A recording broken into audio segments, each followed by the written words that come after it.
सागर जिले के उपनगरीय क्षेत्र मकरोनिया में भूमाफियाओं की दबंगई के कई मामले लगातार सामने आ रहे हैं। भूमाफियाओं के हौसले इसलिए बुलंद हैं क्योंकि स्थानीय नेताओं और नगरपालिका के अधिकारियों का संरक्षण इन भूमाफियाओं को मिला हुआ है। स्थानीय नेताओं और अधिकारियों की मेहरबानी से ही ये भूमाफिया कहीं शासकीय जमीनों पर तो कहीं नालों और पार्कों पर अवैध कब्जा करने से नहीं चूक रहे।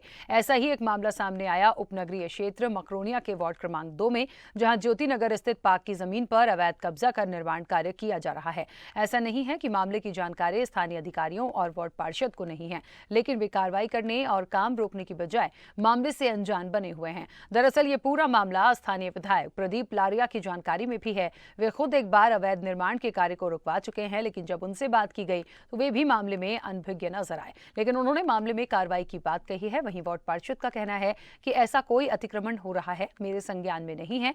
आपको बता दें कि इस पूरे मामले में कलेक्टर से लेकर नीचे तक के सभी अधिकारी क्षेत्र का दौरा कर चुके हैं। इसके बाद भी भूमाफिया की दबंगई बरकरार है। तो वहीं मामले में नगरपालिका सीएमओ मोहन यादव और नगरपालिका अध्यक्ष नोटिस भिजवाकर कार्रवाई की बात कर रहे हैं। यहां आपको ये बताना जरूरी बता दें कि भूमाफियाओं की दबंगई के चलते स्थानीय लोग कैमरे के सामने आने से बचते रहे। नहीं, नगर पालिका की मिली भगत तो नहीं कह सकते, लेकिन मैं हाँ जिस दिन में जरूर आया था उस समय ये पार्क की जगह है और अगर भूमाफिया कोई उसमें कब्जा कर रहे हैं तो प्रशासन को उसको तोड़ना चाहिए। हाईकोर्ट का आदेश आ चुका है, उस पर आदेश के बावजूद वहाँ पर लगातार मकान बन रहे हैं और देखा जाए तो नगर पालिका हो चाहे प्रशासनिक अधिकारी हो वहाँ पर आए थे, आप भी वहाँ पहुँचे थे काम रुकवाने के लिए, लेकिन अभी तक उस पर कोई रिएक्शन नहीं हुआ। 1.5 साल हो गए। अब ये तो माननीय हमारे कलेक्टर साहब बता सकते, इसमें हम कुछ नहीं कर सकते। अगर ऐसी घटना सामने आ रही है तो ऐसे लोगों पर कार्रवाई होना चाहिए और अपन प्रशासन को अवगत करा कर उस पर कार्रवाई करवाएंगे। लेकिन नगर पालिका ने यहाँ नोटिस भी जारी किए, तो नोटिस के बाद भी एक्शन नहीं लिया गया और अभी देखा जाए तो मकान भी बन गया है। तो उस पर अगर नोटिस जारी किया होगा तो उन्होंने क्या दस्तावेज पेश करे हैं, क्या जवाब दिया है, जवाब दे के इसको ऐसी स्थिति जो सामने आ रही कि उन्होंने बगैर जवाब दे अधीर को मकान निर्माण कर लिया है, उस पर कार्रवाई होगी। और अधीर को जवाब नहीं दिया है तो भी कार्रवाई होगी।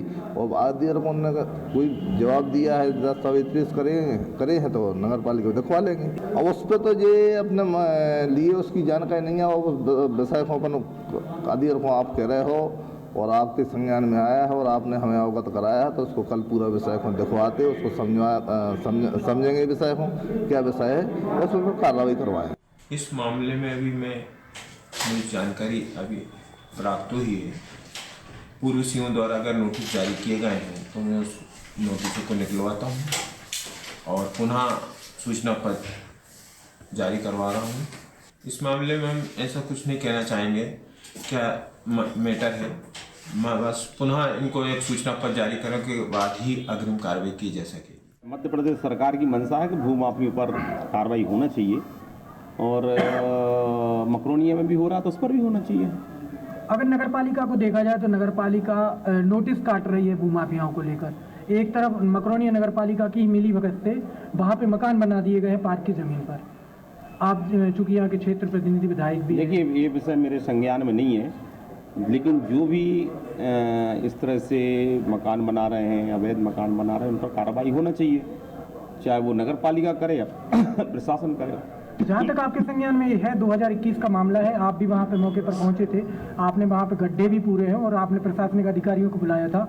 उस समय एसडीएम तत्कालिक सपना त्रिपाठी जी थी और उन्होंने काम को रुकवाया था, लेकिन फिर काम चालू हुआ और मकान बन चुका है। नहीं, ये तो यदि ऐसा हुआ है तो गलत है और उसमें कार्रवाई करना चाहिए। मैं प्रशासन को अवगत कराऊंगा। इसमें कोई राजनीतिक दबाव है या प्रशासनिक अधिकारी? राजनीतिक दबाव कुछ नहीं रहता है इसमें। गलत जो गलत करता है उसके साथ प्रशासन उसी तरह से पेश आता है।